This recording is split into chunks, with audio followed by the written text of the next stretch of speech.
आपके YouTube channel ई शिक्षा संवाद में स्वागत है। जैसा कि आप और हम सभी लोग जानते हैं कि हम लोगों की जूम में लाइव क्लासेस होती हैं, फिर उसके बाद आपको रिकॉर्डेड वीडियो YouTube पर मिलता है, जो कि एक दिन के लिए पब्लिक होता है, जिसमें और लोग जितने भी लोग देख सकते हैं या जुड़ सकते हैं, वहाँ पर जुड़ के आप इस वीडियो का उपयोग कर सकते हैं अपनी भविष्य में। जो भी आप एनटीए, यूजीसी नेट, जेआरएफ की तैयारी कर रहे हैं या पीएचडी एंट्रेंस की तैयारी कर रहे हैं या एमएड का आप क्लास कर रहे हैं या एमएड की तैयारी कर रहे हैं या फिर एमए इन एजुकेशन या पीजीटी की तैयारी कर रहे हैं, तो जितनी मतलब कुल मिला के कह सकते हैं कि एजुकेशन से संबंधित जितनी भी एडुकेशन या शिक्षा शास्त्र से संबंधित जितनी भी तैयारी आप कर रहे हैं या करना चाहते हैं, वह सब का सब आपको यहाँ पर पढ़ाया जाएगा। अब इससे पहले हम लोग यूनिट, ठीक है, यूनिट फर्स्ट पढ़ रहे हैं according to NTA UGC NET के, जिसमें एजुकेशनल स्टडीज है। इसके अंतर्गत हम लोगों ने सेक्शन ए कंप्लीट कर लिया। सेक्शन बी का केवल पार्ट सेक्शन बी का केवल अस्तित्ववाद बचा है। मार्क्सवाद का जो है मेटाफिजिक्स, एपिस्टेमोलॉजी और एक्सियोलॉजी बचा है, जो कि आज के वीडियो में आपका खत्म और कंप्लीट हो जाएगा। ठीक है, तो सभी लोग तैयार हैं? आप सभी लोग? जी सर। ठीक, तो मार्क्सवाद के बारे में थोड़ा सा आप लोग पहले आप मुझे बताओ, फिर इसके बाद हम लोग क्लास स्टार्ट करते हैं। बताइए आप लोग, कोई एक लोग जी सर। बोले।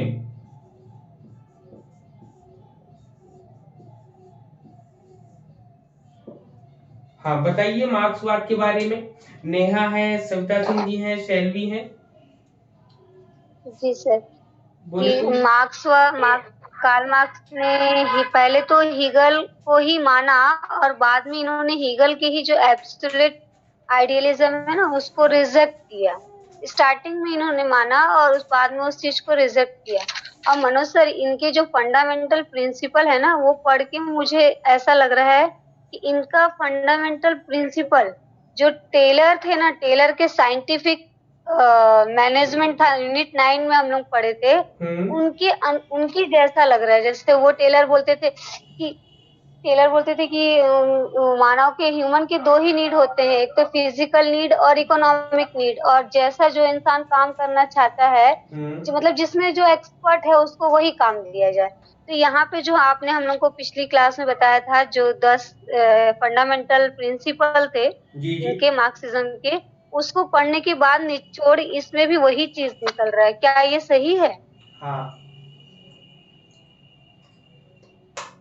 बिल्कुल उससे मेल खाता है, बिल्कुल उससे चीजें ले जाती हैं। जब कभी हम मार्क्सवाद की बात करते हैं, तो मार्क्सवाद पढ़ने से पहले इनके नामों पर विचार किया था कि मार्क्सवाद को सर्वहारावर्त कहते हैं, ठीक है, सारतांत्रिकवाद कहते हैं, लेनिनवाद कहते हैं, ठीक है, बोल्शेविक दर्शन भी इसको कहते हैं, इत्यादि नामों से हम मार्क्सवाद को जानते हैं। मार्क्सवाद को किन और नामों से जानते हैं?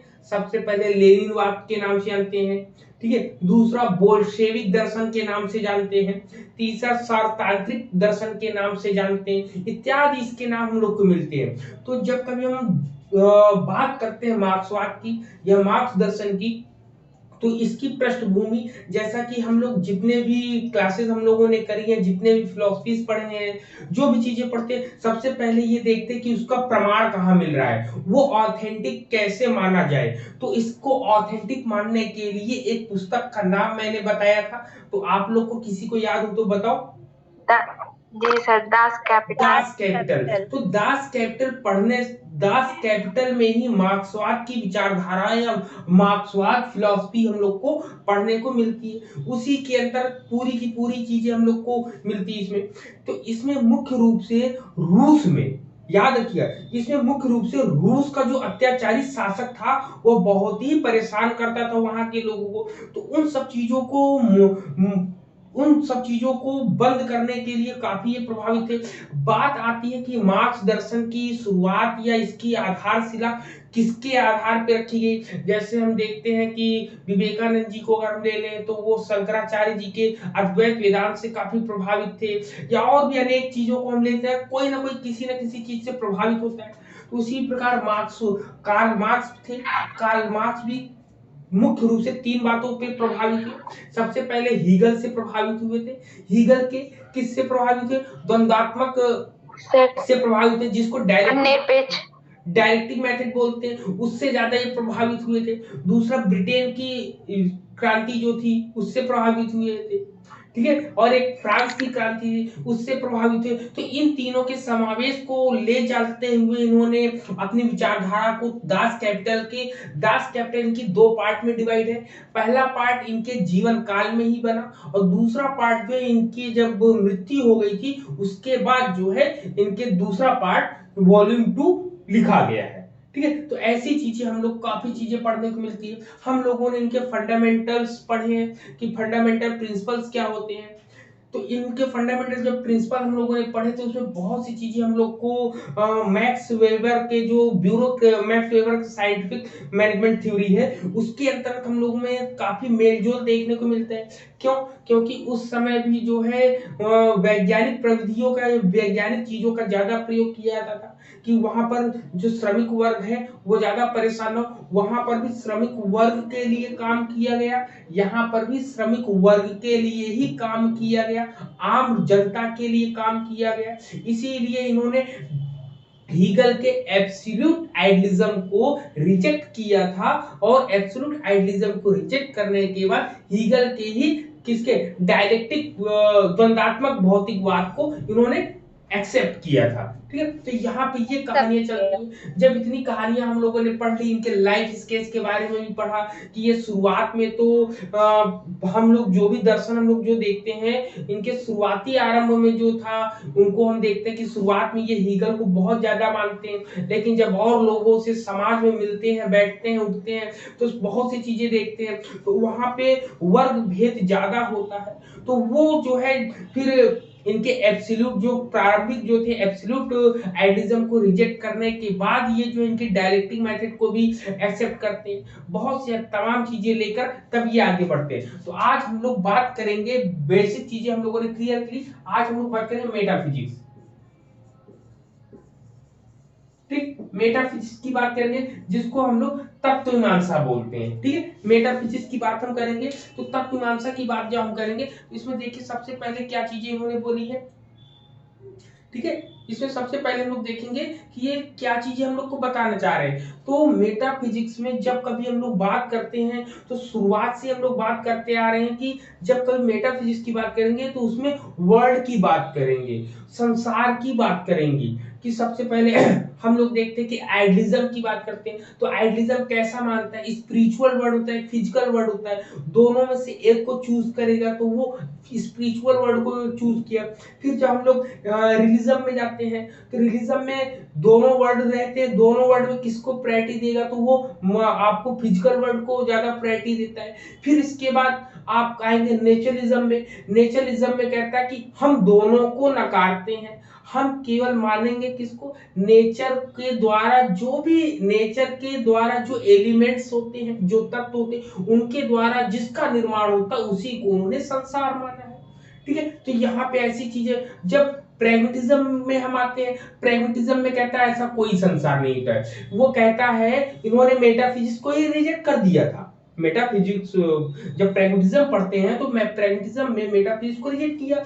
क्यों? क्योंकि इन्होंने कहा कि भाई सबके एम्स बदलते रहते हैं, सभी के एम्स जब बदलेंगे तो सभी की कंडीशंस बदलेंगी, सभी के मेथड्स मतलब सबका सब इन्होंने परिवर्तनशील माना है, ठीक। तो वो प्रयोजनवाद, जब प्रैग्मेटिज्म की बात करते हैं, प्रैग्मेटिज्म के बाद हम मार्क्सवाद की जब बात कर रहे हैं तो मार्क्सवाद में भी जब मेटाफिजिक्स की बात करेंगे तो इसमें भी जाहिर सी बात है वर्ड की बात करें तो ये बोलते हैं मैटर इज रियलिटी। क्या बोले इन्होंने? Matter is reality, outlook to material world is the conception of nature. इन्होंने बोला कि पदार्थ जो होता है वही वास्तविकता है, वही भौतिक जगत के प्रति जो दृष्टिकोण है वह प्रकृति की अवधारणा को स्पष्ट करता है, ठीक। तो कुल मिलाकर इन्होंने कैसा माना है, मटेरियल वर्ल्ड को माना है, ठीक, भौतिक संसार को।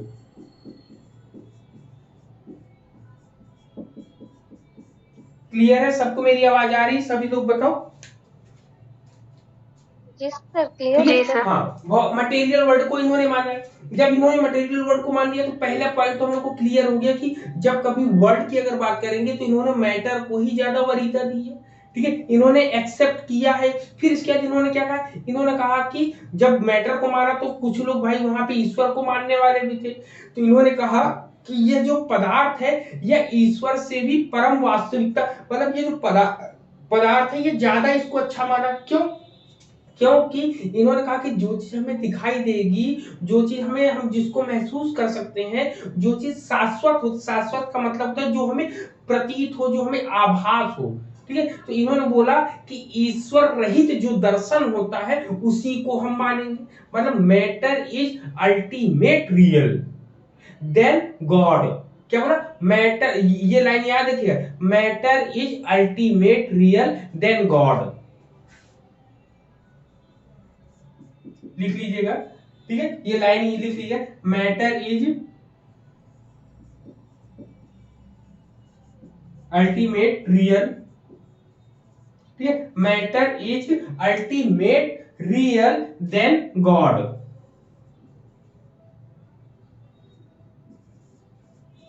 ठीक, देन गॉड मतलब क्या कह रहे कि पदार्थ जो होता है वह ईश्वर से भी परम वास्तविक है, इसका शाश्वत ईश्वर रहित दर्शन है। मतलब कि इट्स इटर्नल गॉडलेस फिलॉसफी। तो यहाँ पे ये याद रखना है कि matter is ultimate real than God, मतलब गॉड से भी ज्यादा श्रेष्ठ किसको माना गया है? पदार्थ को माना गया है। पदार्थ या मैटर को ही ज्यादा श्रेष्ठ, सब उच्च माना गया है।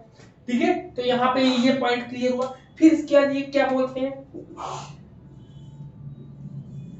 क्लियर है? ये दूसरा पॉइंट क्लियर है सबको? बताओ।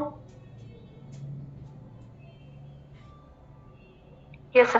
क्लियर है? Yes sir. चलिए, जब इतनी चीजें क्लियर हुई फिर इसके बाद कहता है कि मनुष्य स्वयं प्रकृति की उपज है।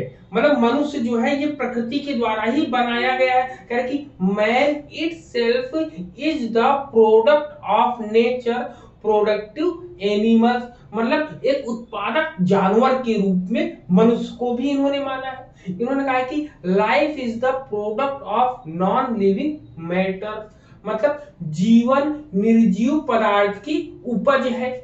ठीक है, तो ये इतनी चीजें, तो इतनी चीज जब ये बोलते हैं कुल मिला के इन्होंने डायलेक्टिक मेटलिज्म को ही ज्यादा इंपॉर्टेंट माना है। अगर हम देखेंगे तो इसमें मेटाफिजिक्स में अगर पूछा जाएगा कि डायलेक्टिक मेटलिज्म, तो ये याद रखिएगा।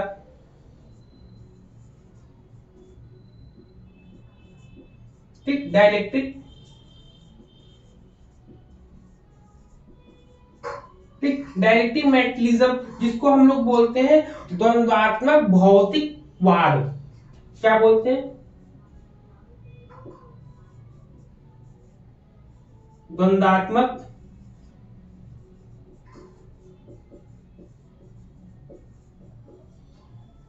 भौतिकवाद। ठीक, ये याद रखिएगा कि जब कभी डायलेक्टिक मेटलिज्म की बात आएगी और पूछा जाएगा किस में आएगा, तो आप बता सकते हो मेटाफिजिक्स में इसकी बात करी गई, मेटाफिजिक्स में बताया गया। इन्होंने डार्विन के विकासवाद को भी अपनाया है, डार्विन के विकासवाद को भी ये मानते हैं ये लोग। क्लियर? बताओ। Yes sir. ठीक है, सर मार्क्सवाद वाले डार्विन के विकासवाद को मानते हैं? हाँ, मार्क्सवाद वाले इसके मानते हैं। Okay sir. कुल मिला के मार्क्सवाद जैसे आप बोले ना, तो मार्क्सवाद इसको बेस मानते हैं। किसको? इसी को बेस बनाकर पूरी की पूरी कहानी बनाते हैं कि द्वंद्वात्मक भौतिकवाद जो होता है मार्क्सवाद के दर्शन का एक मूल आधार होता है। बेसिक फंडामेंटल जो होता है या बेसिक मूल सिद्धांत जो होता है, इन्होंने डायलेक्टिक मेटलिज्म को ही माना है यहाँ पर। ठीक है, डायलेक्टिक मेटलिज्म को ही मानते हैं ये लोग। फिर इसके बाद क्या कहते हैं, इन्होंने एक दिया, इन्होंने कार्ल मार्क्स ने, अगर हम लोग पढ़ते हैं साइकोलॉजी में, साइकोलॉजी में भी इनकी एक थ्योरी मिलती है हम लोग को। बताओ कौन सी मिलती है? Concept of self. क्या मिलता है हम लोग को? कंसेप्ट ऑफ सेल्फ, लिख लीजिएगा, कंसेप्ट ऑफ सेल्फ। ये कंसेप्ट ऑफ सेल्फ किसकी है? मतलब स्व की अवधारणा किसने दी है, बताओ। कंसेप्ट ऑफ सेल्फ में क्या बोला है, ये कार्ल मार्क्स ने बोला है। किसने बोला है, बताओ। Karl Marx. हाँ, कार्ल मार्क्स। ये एग्जाम में ऐसे आए, सर कंसेप्ट ऑफ सेल्फ की बात कैसे करेगा, मैचिंग करने को दे दिया, तो याद रखना है कि कार्ल मार्क्स ने दिया है। सर हिंदी में इसका क्या होगा? स्व की अवधारणा, स्व की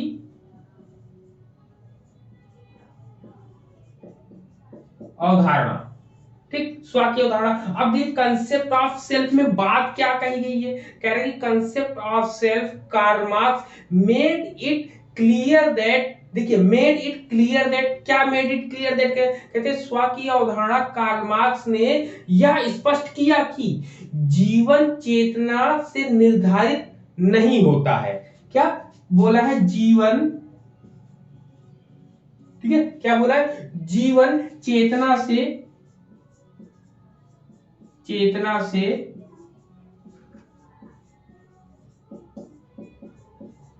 निर्धारित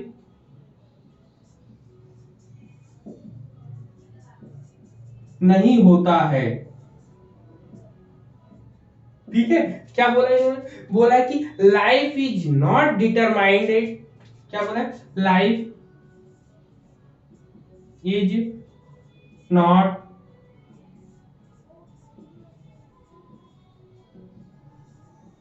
डिटरमाइंडेड, ठीक है, life is not determined by consciousness, by, ठीक है, क्या है, बाय कॉन्शियसनेस,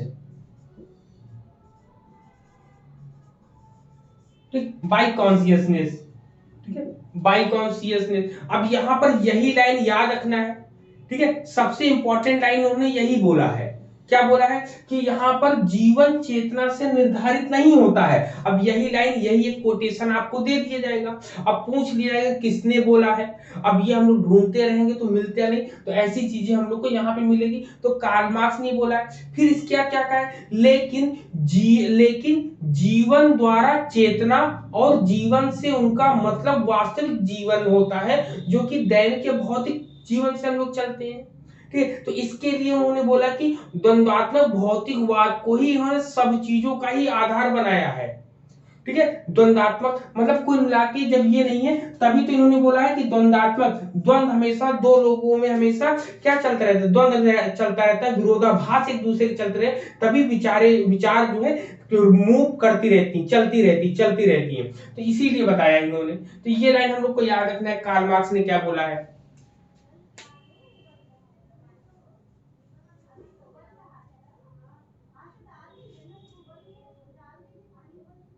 क्लियर है ये पॉइंट। अब देखो एक पॉइंट और बोला है जो कि इंपॉर्टेंट है, लिखते जाइएगा आप लोग, ठीक है। यहाँ पर अब दूसरा पॉइंट क्या बोला जो एग्जाम में आ सकता है, एग्जाम में आएगा कि ये बताइए, लिखा होगा कि मनुष्य विशुद्ध रूप से प्रकृति का एक उत्पाद है। क्या है, मनुष्य, ठीक है, मनुष्य विशुद्ध रूप से, दिख रहा है इधर, ठीक है, मनुष्य विशुद्ध रूप से, ठीक, मनुष्य विशुद्ध रूप से प्रकृति का एक उत्पाद है, प्रकृति का एक उत्पाद है। अगर इसको अब क्वेश्चन ये दो तरीके से पूछा जाएगा, ठीक है। अब दो तरीके से कैसे पूछा, अगर पूछ लिया जाए कि यह कोटेशन किस दर्शन की है, जब ये लाइन आ जाएगा कि यह कोटेशन किस दर्शन की है, तो आप बताओगे कि यह किस दर्शन की है, तब ये प्रकृतिवाद के रूप में चलाएगा।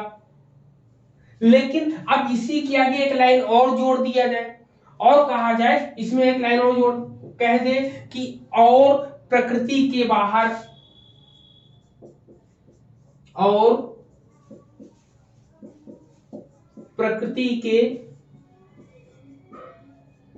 बाहर, ठीक, और प्रकृति के बाहर किसी भी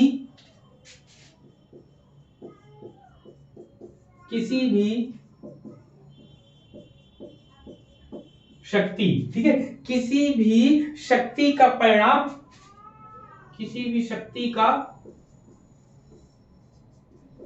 परिणाम नहीं है, ठीक है, किसी भी शक्ति का परिणाम नहीं है। अगर ये देखिए यहां तक अगर पूछता है तो यहां तक आपका प्रकृतिवाद में चला जाएगा, लेकिन अगर ये और करके ये प्रकृति के बाहर किसी भी शक्ति का परिणाम नहीं है, ये लाइन अगर बोल देगा तो ये क्या हो जाएगा आपका, ये हो जाएगा आपका किसमें, मार्क्सवाद में हो जाएगा, ठीक है। क्यों, क्योंकि इन्होंने बोला है कि वास्तविक रूप में वह विकास का उत्पाद भी नहीं है और अपने स्वयं के निर्माण का लेकिन है, किसी भी मतलब कह रहे कि विकास का उत्पाद नहीं है लेकिन बल्कि वह अपने स्वयं के निर्माण का तो है अधिकारी। मतलब इसमें का अगर इंग्लिश में अगर पूछे तो इंग्लिश वालों के लिए कह रहा कि man is purely a product of nature and not a result of any force outside nature,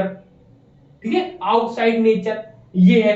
तो यहां पर ये इंग्लिश में ऐसे बोलता है, क्या बोल रहा है कि man is purely A product of nature and not a result of any force outside nature, in reality he is not even a product of evolution but of his own making, ठीक। तो यहां पर इतनी line जो बोला है, तो यहां पर अब देखिए लास्ट में जो बोला है ना कि in reality he is not even a product of evolution but of his own making, इसने बोला कि वास्तविक रूप में वह विकास का उत्पाद नहीं है लेकिन वह अपने स्वयं के निर्माण का जिम्मेदार जरूर है। कौन, ये मनुष्य के लिए बोला गया है। क्लियर है, इन्होंने यहां तक समझ में आई कि यहाँ पर क्या आपसे क्वेश्चन आ सकता है एग्जाम में। सर क्वेश्चन तो समझ में आ गया, ये नहीं समझ में आ रहा है यहाँ विशुद्ध इसका मतलब किस चीज से तात्पर्य लिया गया है इसका, मनुष्य के लिए खराब। विशुद्ध का मतलब होता है जिसमें किसी प्रकार का कोई भी कमी ना हो, कोई भी अवगुण ना हो। शुद्ध या विशुद्ध दोनों का मतलब प्योर होता है, प्योरिटी होती है, प्योरली होता है, ठीक, प्योरली, प्यूरिफायर होता है ना, विशुद्ध रूप से आपको जल मिलता है, तो वैसे ही ये है एकदम प्योर मिलता है। तो यहाँ पे मनुष्य को विशुद्ध रूप से बताया गया है कि मनुष्य विशुद्ध रूप से प्रकृति का एक उत्पाद है, ठीक है। तो ये बताया गया, तो आपसे क्वेश्चन जो है ऐसे ही पूछ सकते हैं। क्लियर है यहाँ पर, इतने पॉइंट बताओ। Yes sir. ठीक है, तो यहाँ पे इतनी इतनी चीजें यहाँ बोल दी गई हैं।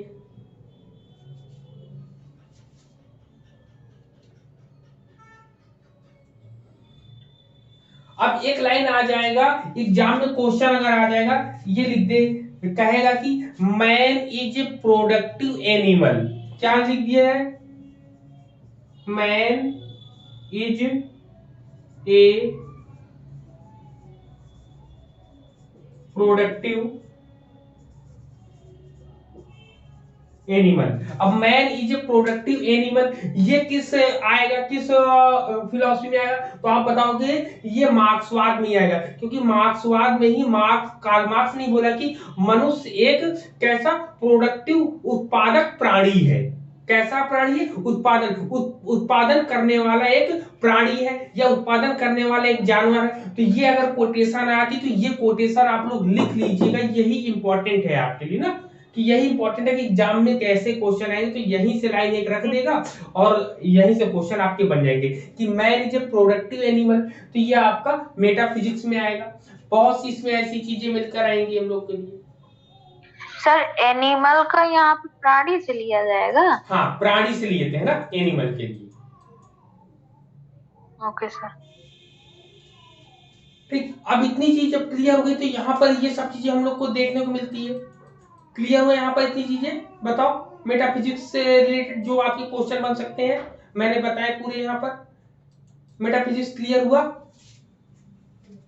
जी सर। हाँ, क्योंकि इसमें अगर हम और भी अगर आप पढ़ोगे तो इसमें वाद और प्रतिवाद दो चीजें हम लोग को मिलेंगी। तो वाद और प्रतिवाद जो है मेटाफिजिक्स में मिलता तो है, लेकिन इसके बेसिक चीजें मिलती हैं जब इसको हम जाते हैं। अब इसके बाद किसमें हम लोग जाते हैं, इस पे, इसके बाद उसमें जाते हैं।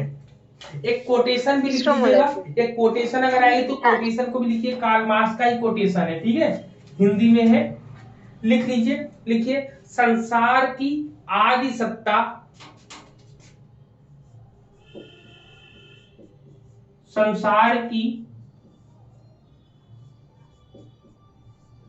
आदि सत्ता,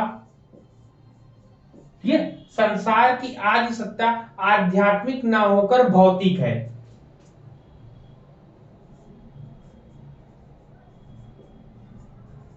आध्यात्मिक ना होकर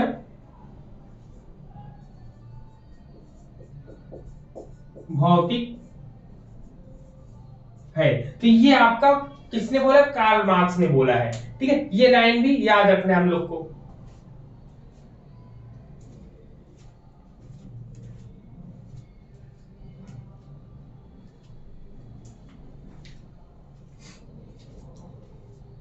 क्लियर है?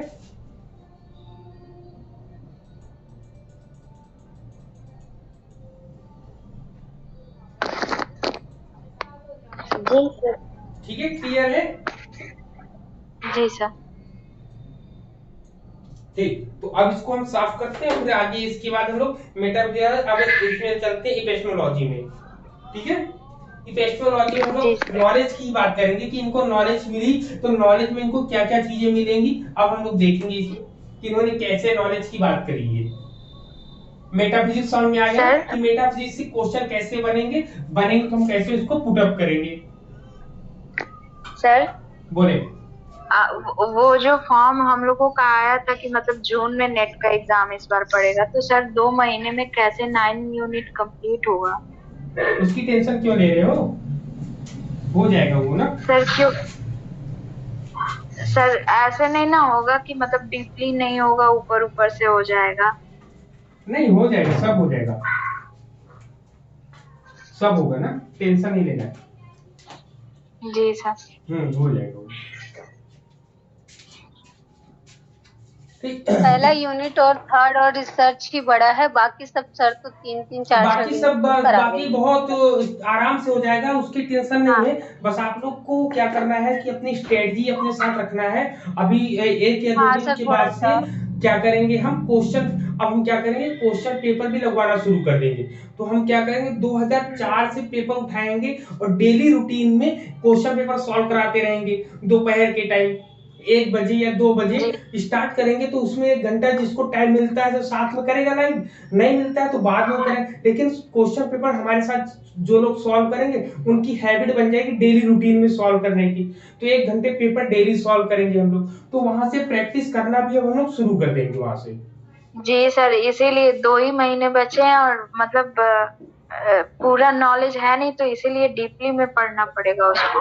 अरे हम सब क्वेश्चन को जब बताएंगे तो आपको डीपली सब कुछ आ जाएगा।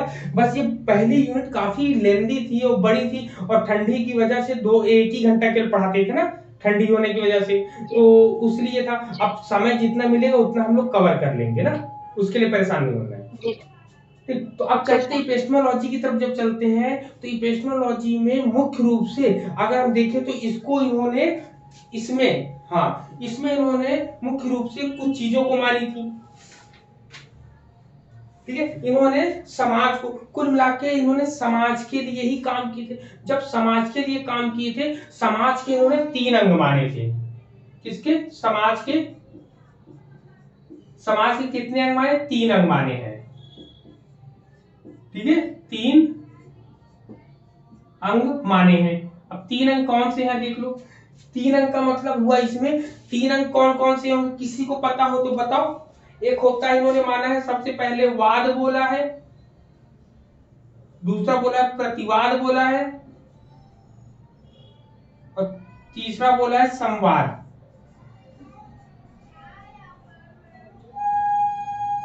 ठीक है, ये 3 इन्होंने माने हैं। अब 3 जब इन्होंने माने हैं, तीनों के नाम भी अलग अलग हो, ठीक है, तीनों के नाम अभी हम लोग देख लेंगे। सबसे पहले वाद को हम लोग क्या बोलते हैं बताओ, वाद को हम लोग क्या बोलते हैं? थेसिस बोलते हैं। प्रतिवाद को हम लोग क्या बोलते हैं? नहीं पता सर। हेलो, हाँ, प्रतिवाद को क्या बोलते हैं नहीं पता। नहीं मालूम सर। लिख रहे हैं, दिख रहा है? जी सर। हाँ जी लिखो। जी सर।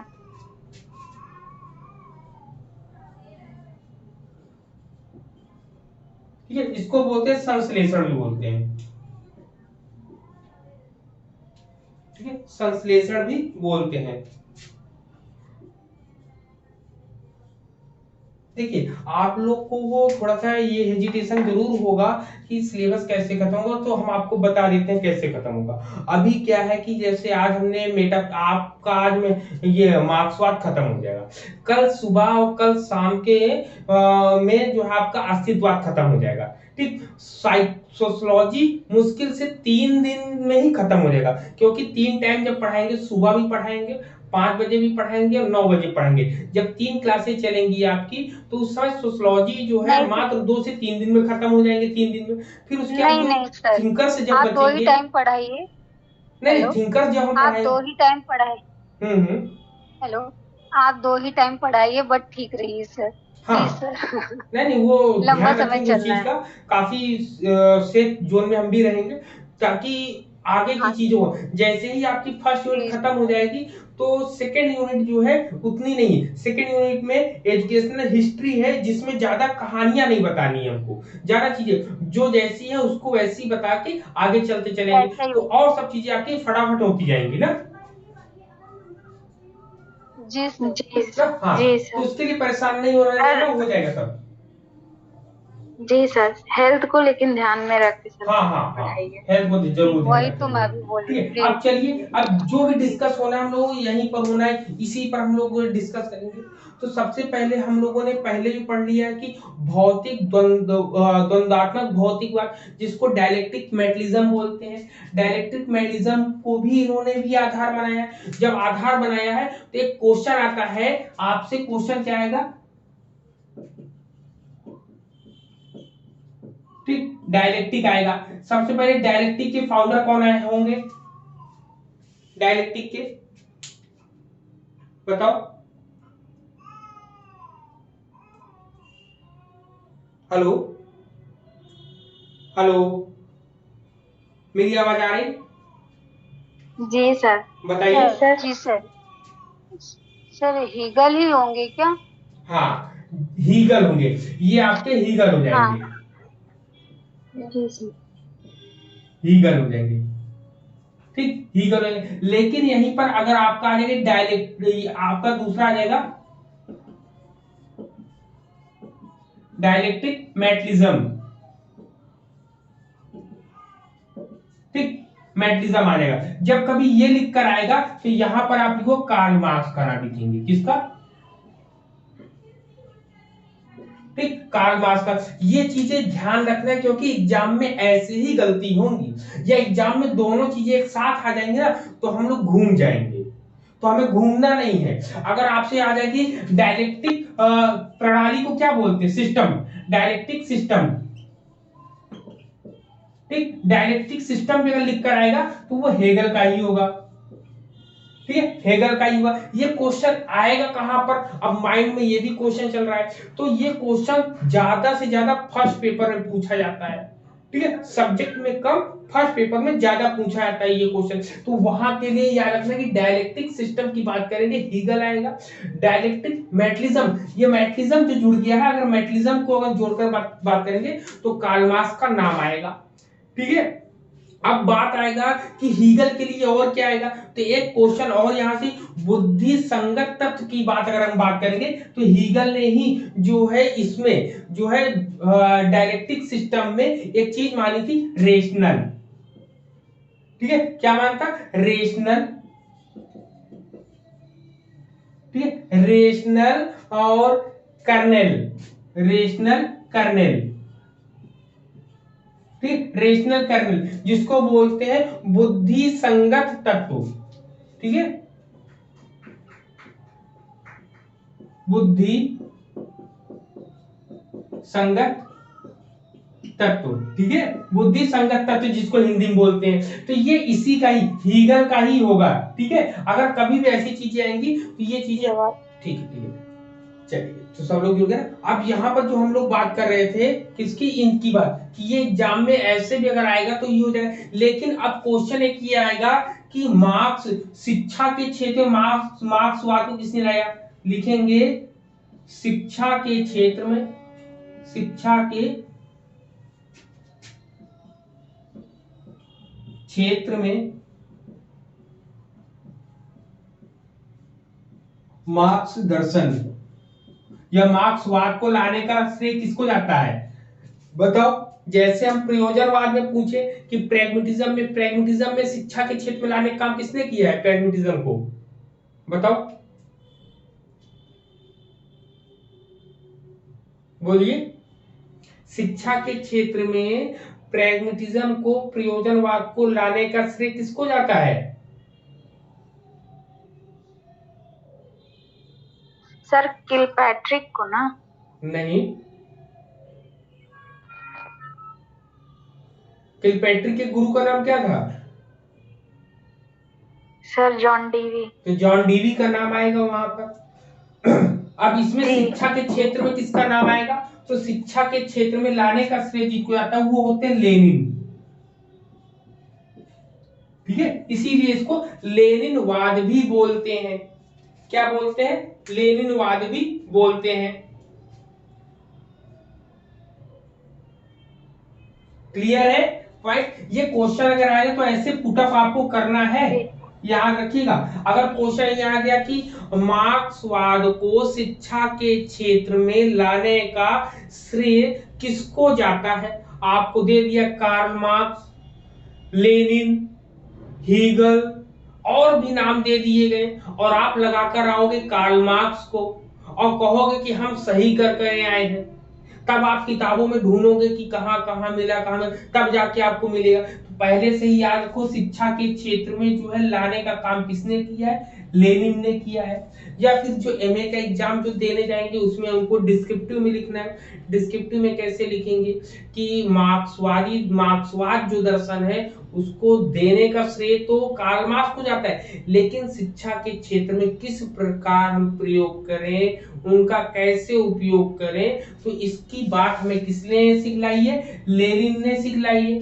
फिर इसके बाद एक क्वेश्चन आएगा कि इसको बोल्शेविक दर्शन इसलिए कहा जाता है क्योंकि इसकी क्रांति जो है या कार्ल मार्क्स ने इसकी शुरुआत बोल्शेविक स्थान से ही प्रारंभ की थी, इसलिए इसका नाम बोल्शेविक दर्शन भी पड़ता है। क्लियर है? इतने पॉइंट्स आपको ध्यान रखने हम लोगों को। सर बोल्शेविक दर्शन, सर ये कोट लेविन वाला है कि अलग है लेनिन? वो कोट लेविन, ये लेनिन है, लेनिन है ना, है ना। ठीक सर उसमें प्रैग्मेटिज्म में तो जॉन डीवी हो जाएंगे ना? हाँ, प्रैग्मेटिज्म में भी मैंने बताया था कि सबसे पहले अगर प्रैग्मेटिज्म की बात आई किसने दिया, आपको चार्ल्स पियर्स का नाम आएगा, विलियम जेम्स का नाम आएगा और जॉन डीवी का नाम आएगा। तो सबसे पहले नंबर पे चार्ल्स पियर्स का, दूसरे नंबर पे विलियम जेम्स का, तीसरे नंबर पे जॉन डीवी का। लेकिन इन तीनों को दिया जाए और पूछा जाए शिक्षा के क्षेत्र में तो आप नाम लगाओगे किसका? जॉन डीवी का लगाएंगे। वहां पर पूरी चीजें क्लियर थी। क्लियर है पॉइंट? सर जी सर मार्क्सवाद को ही साम्यवाद भी बोलते हैं ना? हाँ, साम्यवाद भी बोलते हैं। जी सर। ठीक, अब इतनी चीजें हम लोगों ने पढ़ ली, तो अब यहाँ पर बात यह है कि जब इन दोनों में इतनी बातें हुई तो हीगल के अनुसार, हीगल ने जो है डायलेक्टिक सिस्टम दिया था, द्वंद्वात्मक प्रणाली दी थी, और द्वंद्वात्मक प्रणाली में इन्होंने रेशनल कर्नेल की बात करी थी, बुद्धि संगत तत्वों की बात करी थी। उसमें इन्होंने विकास का विचार बताया कि विचारों का जो विकास होता है, तो मार्क्स ने इनकी घटनाओं, मतलब मार्क्स घटनाओं और घटनाओं का जो प्रवाह होता है, इनके एक दूसरे के संदर्भ में इन्होंने काफी बातें बोली। तो वहां पर हीगल का जो घटना प्रभाव का जो उत्थान था वह परिवर्तन और विनाश, देखिए परिवर्तन और विनाश के एक दूसरे के रूप में आया। तो यहीं से मार्क्स ने इनकी सिद्धांत को पकड़ा और मार्क्स ने कहा कि यहीं से ये सिद्ध करना चाहते थे। अब क्या सिद्ध करना चाहते हैं मार्क्स? मार्क्स ने ये सिद्ध करना चाहा कि इस क्रम के चलते रहने का मूलभूत कारण जो है विरोधी शक्तियों का संघर्ष है। किसका संघर्ष है? बुद्धि संगत जो तत्व है, हमारी बुद्धि अलग है, आपकी बुद्धि अलग है, लोगों की बुद्धि अलग है। जब लोगों की बुद्धियां अलग है तो हमेशा संघर्ष होता रहना स्वाभाविक है कि दो लोगों के विचार कभी तो मिलेंगे और कभी तो नहीं मिलेंगे। ठीक है, तो इन्होंने, अब देखिए इस लाइन को, इन्होंने आपको याद रखना है कि इस क्रम में चलते रहने के कारण मूलभूत कारण जो है विरोधी शक्तियों का संघर्ष ही है, ये हीगल कहते हैं। अब हीगल क्या कहते हैं? हीगल कहते हैं कि संसार में, याद रखिएगा, अब देखिए हीगल क्या कह रहे हैं? हीगल कह रहे हैं कि संसार में प्रत्येक वस्तु की प्रतिवादी वस्तु अवश्य होती है। प्रतिवादी का मतलब विरोध में, ठीक है, अपोजिट में। तो क्या करें? संसार में प्रत्येक वस्तु की प्रतिवादी वस्तु अवश्य होती है। पहले, अब देखिए क्या करें, पहले वाद आता है, थेसिस आता है इन्होंने बोला, और तब उसके बाद प्रतिवाद आता है। भाई अगर जब तक हम आपको अपने विचार बताएंगे नहीं, आप उसमें डिस्कस कैसे करोगे? तो हीगल ने पहले नंबर पे किसको रखा है? वाद को रखा। दूसरे नंबर पे इन्होंने प्रतिवाद को रखा है, जिसको इंग्लिश में थेसिस बोलते हैं और इसको एंटीथेसिस बोलते हैं। ये दो चीजें जब क्लियर हो गई तो इन दोनों के बीच जो संघर्ष होगा, अब इन्होंने बोला है ना कि वाद है, जो हमने अपने विचार दिए, आपने उसको प्रतिवाद किया, आपने उसका विरोध किया। विरोध का इन द सेंस चर्चा करी। जब इन दोनों के बीच चर्चा करी तो कुछ ना कुछ तो निकल कर आएगा, निकल कर आएगा नहीं आएगा? जब इन दोनों के बीच जब कोई ना कोई चीजें होंगी, जब होगा तो तीसरी चीज निकल कर आती है, जिसको हम लोगों ने क्या कहा है? सिंथेसिस। अब सिंथेसिस को ही सत्य कहा है, ट्रुथ। सिंथेसिस को ही क्या बोला है? सत्य बोला है। सत्य बोले इसी को ट्रू बोलते हैं, ट्रुथ। क्लियर है पॉइंट? अब बताओ तीनों पॉइंट क्लियर है?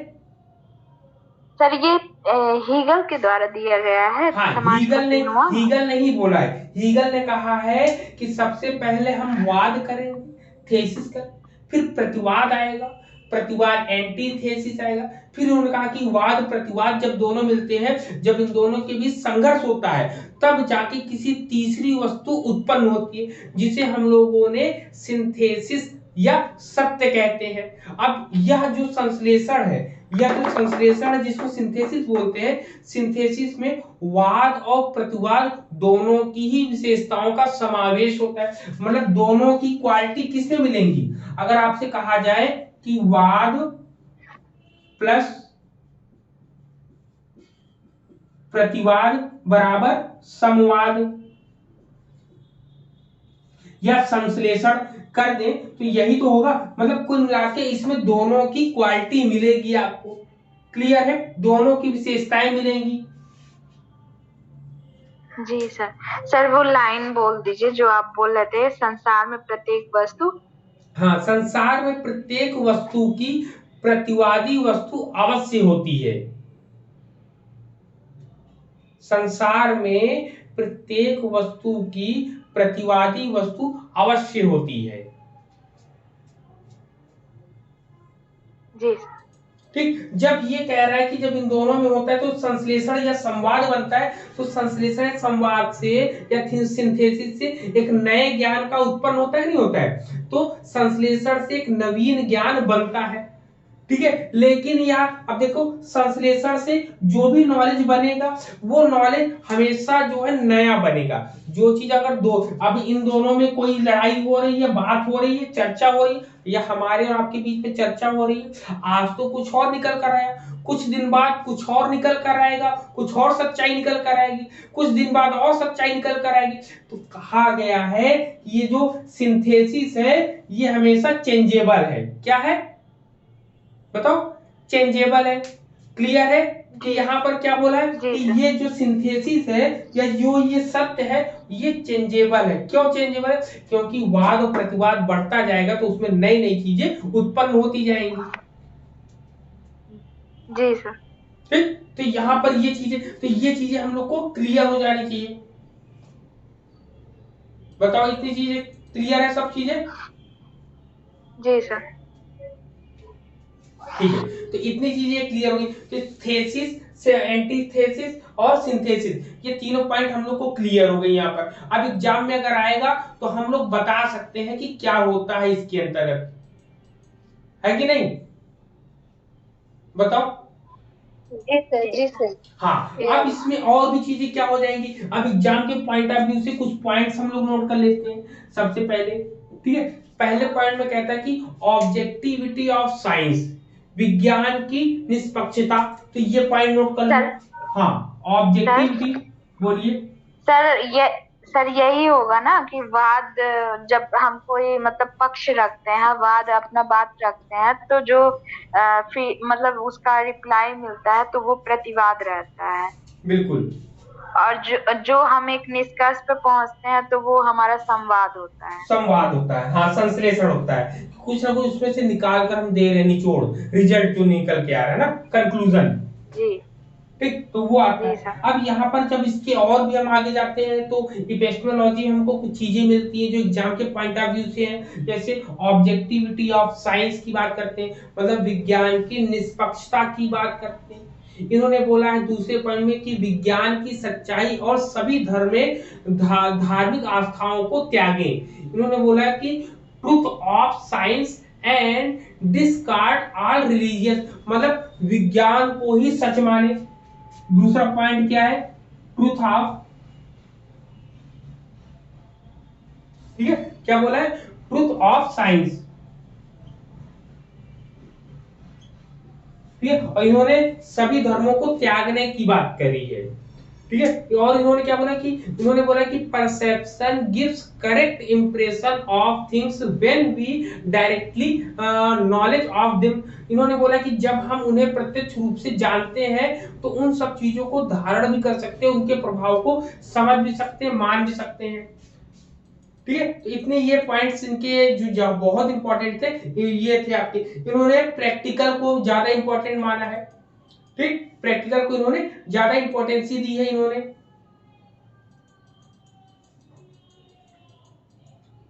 बताओ, क्लियर हुए ना? ये समाज के 3 अंग हैं। समाज के 3 अंग कौन कौन से? 1 2 ये 3, ये याद रखना है हम लोगों को। कितनी चीजें हो गई? जी सर। ठीक, अब एक्सियोलॉजी में जब हम आएंगे तो एक्सियोलॉजी में इसको नोट कर लो, तो इसको साफ करके एक्सियोलॉजी बता दें। सर हो गया है। ये कर लिए सर, आपके साथ साथ में करते गए। जी जी सर। अच्छी बात। और इसको क्या करेंगे, जैसे हम बताते हैं ना, क्लास होने के बाद जब समय मिले तो 1 लाइन के क्वेश्चन बना लिया करो, या फिर 1 लाइनर बना लिया करिए, जिससे क्या होगा कि आपको बहुत आसानी होगी इसको देखने में, समझने में। कि एक बार उठाया 1 लाइनर टाइप का बना के रिवाइज कर लिया तो माइंड में वो बन जाएगा। और अभी हम लोग इतना क्वेश्चन करेंगे कि हम लोग के क्वेश्चन सब याद हो जाएंगे, गलत नहीं होंगे कहीं से भी। हाँ, तो अब एक्सियोलॉजी में हम जाएंगे।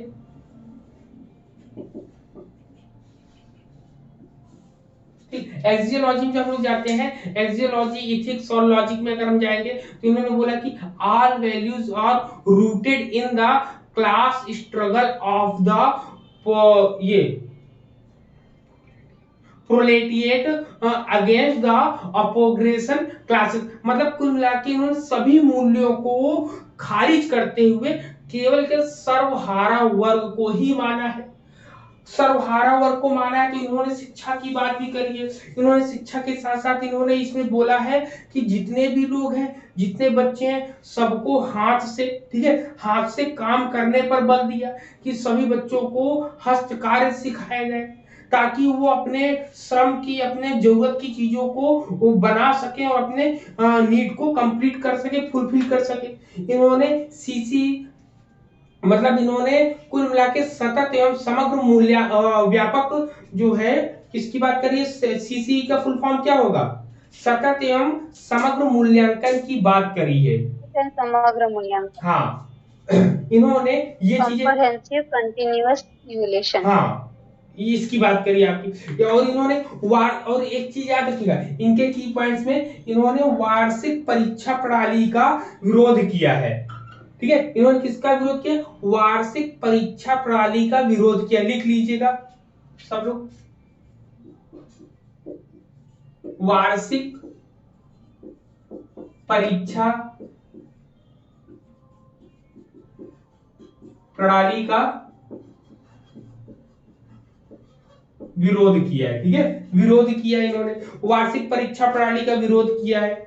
ठीक है, और इन्होंने प्राथमिक तथा माध्यमिक शिक्षा एक जैसी होनी चाहिए, और उच्च शिक्षा जब इन्होंने प्राप्त करने के लिए बोला तो उन्होंने कहा कि उच्च शिक्षा के साथ साथ सभी को जो है अपने सेल्फ डिफेंस के लिए भी तैयार करना चाहिए, स्वयं की सुरक्षा के लिए, मतलब लड़ाई या कराटे या जूडो जो भी होता है सैन्य प्रशिक्षण उनको देना चाहिए अपने आप के बचाव के लिए, ताकि उन पर कोई प्रहार ना कर सके, उन पर कोई जुल्म ना कर सके। क्लियर, तो ये चीजें इसमें ये बताते हैं अपने अपने हाँ बोले सर ये समग्र मूल्यांकन क्या होता है? समग्र का मतलब होता है, समग्र मूल्यांकन का कि जैसे आप एक विद्यालय में एक बालक पढ़ता है तो उसके एकेडमिक रिपोर्ट में हम जब देखते हैं कि एजुकेशन की उसने सभी सब्जेक्ट में अच्छे करे हैं, फिर हम देखते हैं कि उसका कि और बोलने सभी के साथ बिहेवियर कैसा है, फिर देखते हैं कि कॉलेज स्कूल में कोई प्रोग्राम होता है तो उस प्रोग्राम में उसने कैसा पार्टिसिपेट किया है, कोई स्पोर्ट्स वाला गेम होता है तो उसमें कैसे सब उसमें भाग लिया, पार्टिसिपेट किया, तो इन सब चीजों को जब कंप्लीट बनाते हैं तो उसको आप समग्र मूल्यांकन कहते हैं हम लोग। ओके सर, समझ गया। हाँ, कि केवल पढ़ाई पर ही ध्यान ना देकर उसकी अदर एक्टिविटीज को भी ध्यान में देकर हम लोग जब बात करते हैं तो वो होता है समग्र मूल्यांकन। क्लियर? जी सर, जी ठीक, सर, स्टूडेंट के अब हम होल देखेंगे, एक्टिविटी। हाँ अब देखेंगे एम्स ऑफ एजुकेशन, किसको देखेंगे, AIIMS of education, AIIMS of education. ठीक, एम्स ऑफ एजुकेशन की हम बात देखेंगे तो एम्स ऑफ एजुकेशन में उन्होंने बोला कि सेंट्रल एम स्ट्रेंथनेस द स्टेट, मतलब कि केंद्रीय उद्देश्य, मतलब इसका केंद्रीय उद्देश्य क्या था मुख्य रूप से, कि राज्य को मजबूत बनाना, किसको बनाना, कि स्ट्रॉन्ग किसको बनाना है, स्टेट को, स्ट्रॉन्ग द स्टेट, पहला इनका पॉइंट था। इन्होंने बोला कि वर्ग विहीन समाज का निर्माण ज्ञान की आवश्यकता के लिए करना चाहिए, बल्कि और करना चाहिए, जबकि इनका जो है राज्य की सेवा के लिए नहीं करना चाहिए, स्वयं इनका किसके लिए करना है, इन्होंने बोला है कि वर्ग विहीन समाज की। ठीक है, इन्होंने बोला है वर्ग विहीन समाज, क्लासलेस सोसाइटी की जो निर्माण करने की बात बोली है, इन्होंने कहा कि ज्ञान के लिए करना चाहिए, और ऐसे समाज का निर्माण सब लोग अपने स्वयं के लिए करें, ना कि राज्य की सेवा के लिए करें, किसी स्टेट की सेवा के लिए नहीं करना चाहिए। अब इन्होंने जब ऐसी चीजें कही, वर्ग विहीन समाज की बात करी, वर्गहीन समाज की, और नॉलेज की भी बात कर रहे हैं, जब नॉलेज की बात करें तो नॉलेज किस किस चीज का दे, तो इन्होंने बोला है कि गणित को पढ़ाइए, विज्ञान को पढ़ाइए, विदेशी भाषाओं का ज्ञान दीजिए, और सबसे प्रमुख चीज कि हमें इतिहासों का ज्ञान भी इनको देना चाहिए, और इसके साथ साथ इनको शैक्षणिक क्षेत्रों में भी इनके ज्ञान का विकास करना चाहिए। तो इनके ये इनके की पॉइंट्स थे। इन्होंने बोला है सबसे कि सभी को कमाने के ऐसी शिक्षा दी जानी चाहिए, कुल मिलाकर उन्होंने व्यावसायिक शिक्षा पर ज्यादा जोर दिया है। ठीक, इन्होंने व्यावसायिक शिक्षा पर जोर दिया, कृषि शिक्षा पर जोर दिया है, और प्रौद्योगिकी शिक्षा पर जोर दिया है। लेकिन अगर एग्जाम में क्वेश्चन आ जाए कि व्यावसायिक शिक्षा पर सबसे पहले बात किसने करी, तो आप लोग बताओ व्यावसायिक शिक्षा पर सबसे पहले बात किसने करी है?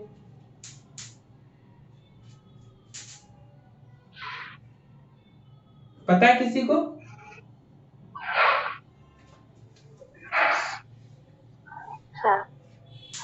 बताइए सविता जी, नहीं पता है? सर 1986 वाला नहीं, कि हम इधर व्यावसायिक फिलोसॉफी शिक्षा का बताए। वोकेशनल एजुकेशन की बात सबसे पहले किस दर्शन ने करी थी?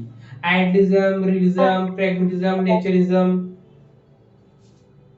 सर प्रकृतिवाद या यथार्थवाद में कंफ्यूज। अरे ये मैंने बताया भी था पढ़ाते समय कि असिस्टेंट प्रोफेसर में भी जी कोई हाँ सर, सर बताया है, बताए हो आप। जी बट जी में सर। जो सर आप बताए हो, हम लोग लिखे भी हैं बट पढ़े नहीं, उधर नहीं गए। हाँ यथार्थवाद में बताया गया है, सबसे पहले जी बात सर, करेंगे। जी हाँ, यथार्थवाद में। कृषि शिक्षा की बात भी अगर हम करेंगे तो सबसे पहले यथार्थवाद में बात करेंगे। सेक्स एजुकेशन की अगर हम बात करेंगे सबसे पहले तो यथार्थवाद में बताया है। इन सब चीजों को हम लोग ध्यान रखेंगे, क्योंकि जो पहले प्रायोरिटी, अगर ऑडियो विजुअल की बात करी जाए कि ऑडियो विजुअल तरीके से एजुकेशन दी जाए, तो किसने सबसे पहले बात करी है? तो रियलिज्म में बात करी है। क्यों? रियल क्योंकि इन्होंने जी सर, सेंस ऑर्गन्स को ही नॉलेज का, सेंस ऑर्गन को ही माना है। हाँ, इंद्रिया ज्ञान का द्वार उन्होंने ही माना है यहाँ पर।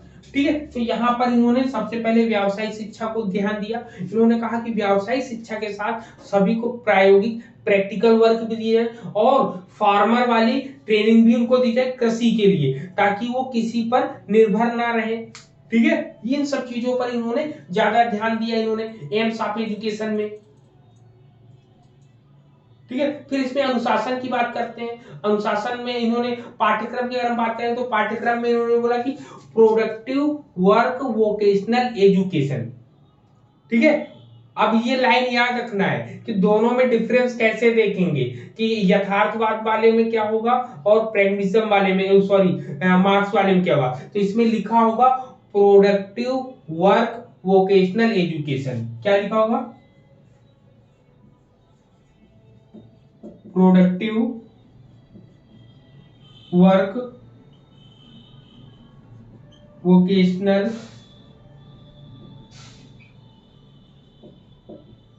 एजुकेशन। ठीक है, जब ये लिख कर आएगा तब ये इंपॉर्टेंट होगा। इन्होंने जिम्नास्टिक को ज्यादा इंपॉर्टेंट माना है, अपने करिकुलम में इसको नोट किया है कि जिम्नास्टिक को, बच्चे को जिम्नास्टिक भी सिखाना चाहिए और प्रैक्टिकल एक्टिविटीज भी देनी चाहिए।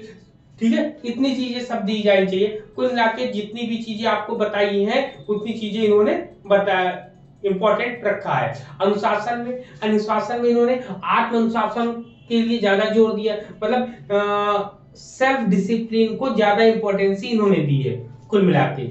ठीक है, सेल्फ डिसिप्लिन इन्होंने ज्यादा इंपॉर्टेंस दी है। अब एक क्वेश्चन और बन सकता है कि शिक्षक की भूमिका क्या है, तो टीचर रोल। इन्होंने बोला है कि the role of teacher is significant and sir crucial in Marxism education. इन्होंने बोला मार्क्सवादी शिक्षा में शिक्षक की भूमिका महत्वपूर्ण होती है। क्यों? क्योंकि उसे न केवल शिक्षा देनी है बल्कि अब उसके अतिरिक्त जितनी भी चीजें होती हैं उसको भी उसको सजाकर उसको देना रहता है बच्चे को। ठीक है, लेनिन के अनुसार अगर हम बात करेंगे तो लेनिन ने इसमें शिक्षक के लिए बोला है कि यह एक सर्वश्रेष्ठ मार्क्सवादी कार्यकर्ता ही सबसे अच्छा शिक्षक हो सकता है। जो मार्क्सवाद को जो जानता है, वही मार्क्सवाद का जो मानने वाला है, वही एक अच्छा शिक्षक उसमें दे सकता है। क्यों? क्योंकि उसके अंदर विचार और कर्म दोनों के बारे में ही अच्छी शिक्षा देने की उसके अंतर्गत एबिलिटी होगी, योग्यता होगी। ठीक है, तो यहां पर अगर क्वेश्चन कैसे आएगा ये जान लो। क्वेश्चन आएगा कि मार्क्सवाद में मार्क्सवादी कार्यकर्ता को शिक्षक किसने बताया है? लाइन लिख लीजिएगा, क्वेश्चन लिखिए। मार्क्सवाद में, क्वेश्चन लिखिए, मार्क्सवादी कार्यकर्ता, ब्रैकेट में लिखिए मार्क्सिस्ट वर्कर। ठीक है, इंग्लिश में लिखिएगा मार्क्सिस्ट वर्कर। ठीक है, मार्क्सवाद में मार्क्सवादी कार्यकर्ता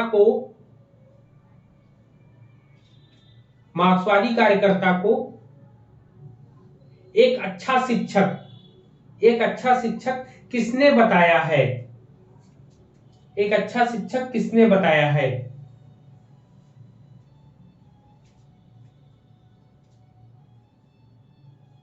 लैलिन ने बताया जो अभी आप अब बताए। देखिए, याद नहीं रहेगा हम लोगों को, ना आपको याद रहेगा, तो हमको ट्रिक ये लगानी है कि मार्क्सवाद को शिक्षा के क्षेत्र में किसने लाया है?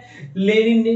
तो शिक्षा की बात जब ला रहा है तो लैलिन शिक्षा ने। की बात कौन करेगा? लेनिन करेगा। इसलिए लेनिन का नाम ऐसे ही हम लोग को याद रखना है।